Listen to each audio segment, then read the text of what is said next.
nakabibinging bulong, natatakot, di maintindihan ng sugatang puso't isipan.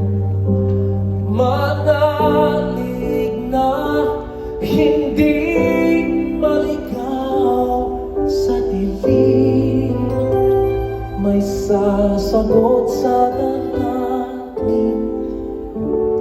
Huwag kang matakot, huwag mamahala kung bumuhos ang ulan.